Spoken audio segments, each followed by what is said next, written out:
The Oklahoma City Thunder are looking to make some moves that will make them a championship contender for next season and possibly for the next 3 seasons as well. And all the fans are speculating, including myself and everyone around the league, are kind of stuck on the same point that they just need a backup big man, a role player in, the 4 or 5 that can kind of help them, A, space out the floor, B, get them rebounds, and C, some, kind of older and veteran leadership on this team that can really unlock the full potential for the Thunder and ultimately win them a championship in 2025. And there's been a few names floating around. One that was a really big name in previous years, and 2 others that I kind of feel like are the better options that I feel like would be great additions to the team that I really haven't seen anyone talking about lately. But before we get all this, though, I want to take a moment and say, if you guys find yourself coming back on a regular basis and you enjoyed the content on this channel, go ahead, hit the subscribe button. It's the best way to support the channel. With that out of the way, we can go ahead and get in the video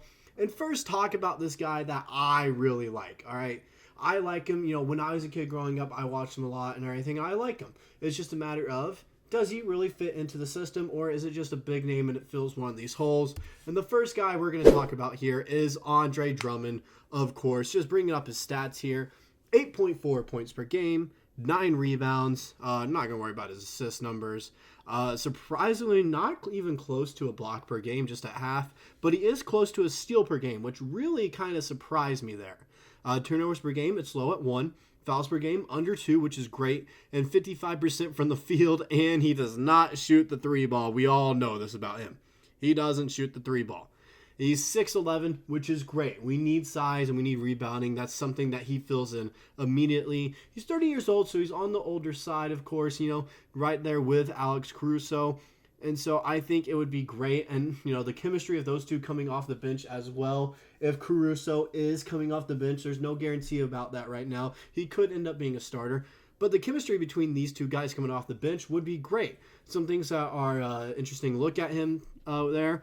55% of his 2s are assisted. His defensive box plus minus is negative 0.7. And we're not going to worry about the rest of that stuff there. And so it comes down. He's a name I see getting brought up a ton. He is a name.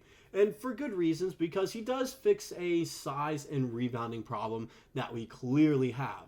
The problem is he's not a good 5-out player that the Thunder are really looking for. I think that's clear that we want to run a 5-out offense. We don't want a traditional big man, and that's why I kind of see us, kind of hesitant on getting a guy like Nicholas Claxton and Isaiah Hartenstein now after getting Alex Caruso, because I think that kind of showed, okay, we're going to upgrade our defense and really try to, settle on a 5-out offense here and just slightly upgrade our rebounding where it can help us out. And that would just be with one free agency signing. And Andre Drummond definitely fills that need.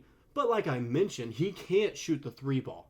And we rely on our 3 ball. We do. Just being honest, we were number 1 in 3-point shooting last season in the regular season, and we are number 1 in field goal percentage behind the arc.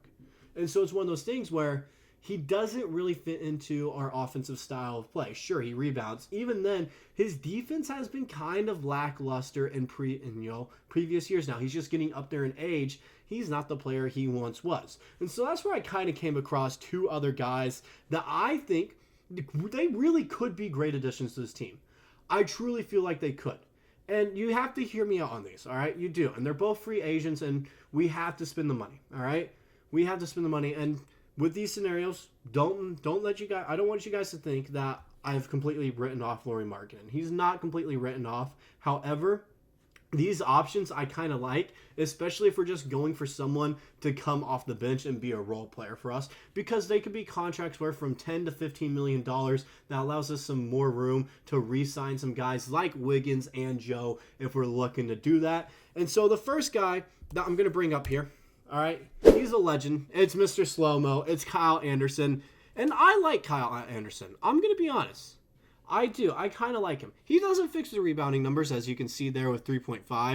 6.4 points per game, 4.2 assists, a steal per game, same defensive stats there as Andre Drummond. He shoots 46% from the field, 23% from three-point line. He's not the greatest three-point shooter in the world, but he knocks some down every time, every now and again. All right, 6'9", 30 years old as well, so he brings some experience to the team.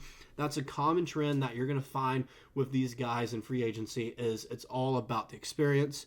51% of his twos are assisted. His defensive box plus minus is 2.7. So that's what really stood out to me.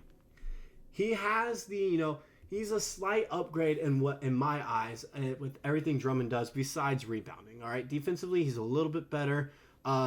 Shooting wise, kind of on the same page. He's not afraid to take the three ball. However, you really shouldn't rely on him too. And he's slow, all right? He's going to play slow, but yet somehow he's effective doing that on the defensive side, which really stands out to me. But like I mentioned, would he really fit in our style of play? I'm kind of on the fence about it because of his 3-point numbers. That's what scares me once again with this guy is his 3-point numbers are just, they aren't the greatest. They aren't the greatest in the world, and his size could be a little bit better. There are some better options size-wise for us coming off the bench. And so it's just one of those things where I'm like, could be an option, where, like a worst-case scenario, sure, we can go get him. He is a great addition. He's one of the better role players in the NBA. I really like Slow-Mo. I really like Kyle Anderson. And I wouldn't be mad if we went out there and signed him to a $10 million deal, $10 to $12 million for a year or two, something around there. Would not surprise me at all if we did that, and I wouldn't be mad about it. I wouldn't, because it gives us room to re-sign Wiggins and maybe even Joe as well, or just one of them. I'm fine, if we just re-sign Wiggins or Joe and not both of them at all, because I feel like both of them are great players. However, I would like Wiggins, and all these options allow us to do that.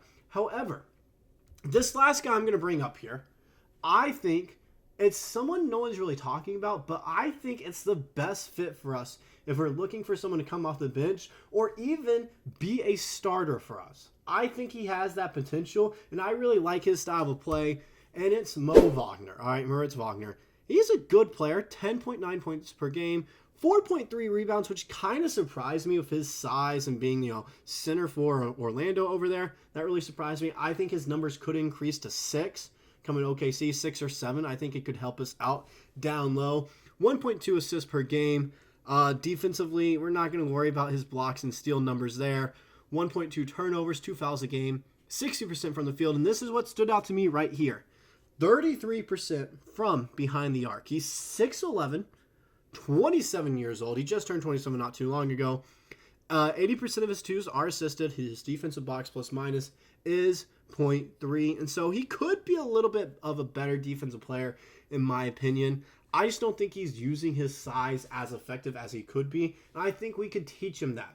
I do. That's something I feel like we can teach him because he's still relatively young. He's about to enter the prime of his career. And he is a solid player. 11 points per game, as you saw there, along with 33% from behind the arc. So he can fit into our 5-out style of play and maybe even find himself into the starting lineup if he plays well enough, if he can increase his defense just a little bit. And that's why I kind of think he's the best option, is because offensively, he fits with us, I believe. All right? From what I see of Mo Wagner, I think he fits with us. All right? I truly do. His three-point shooting is decent. It's solid.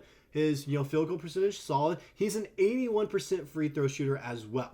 When he gets to the line, he makes sure he knocks them down, which is great because we like to get to the line a lot as a team. That is great for us. It's just defensively, could be a little bit better, but I think he has the potential with his size, with his length. He's not a skinny 6'11" dude. He's pretty, he has a decent frame to him. It's just a matter of teaching him to use that size. And I truly think we can do that. And it would be a perfect fit for the Thunder because he'd be a guy worth $12 to $15 million per year, and it leaves us with enough money to sign Wiggins or Joe, once again, like I mentioned, to an extension. These are what all these options are for these role players about, being able to sign one of those guys to an extension for 3 years or so, and also give us cap space to re-sign or extend Chet and Dub as well. Those are what these options are all about, and I think Wagner gives us the best opportunity in the future because he's not super old, all right? He's about to enter the prime of his career. He's a great 5-and-out player for us. I think he would fit well into our offensive system. It's just a matter of teaching him defensively, all right? And that's what it's about, defensively teaching him how to use his body. Kyle Anderson does it well, all right? The problem is he's not a 5-out player. Andre Drummond, great rebounder. Problem is defensively, he's gone downhill in prior years, and offensively, can't really rely on him in a 5-out situation because even our bench does that.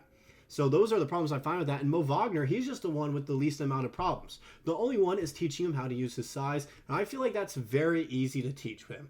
I believe it is. And I think that puts us in the best position for success. But I'm interested in what you guys think, though, regarding those situations. If you guys think, Andre Drummond is the best situation for us because we desperately need rebounding, because we do. I'm going to be honest. We need help rebounding. Or do you think Kyle Anderson is great because he knows his role already? He knows he's a role player. He knows he's probably not going to be a starter. Maybe this guy that's reliable for us off the bench. Or do you guys agree with me with Mo Wagner being the best option for us in free agency? That's someone that I just don't see anyone really talking about that I think we could go out and get.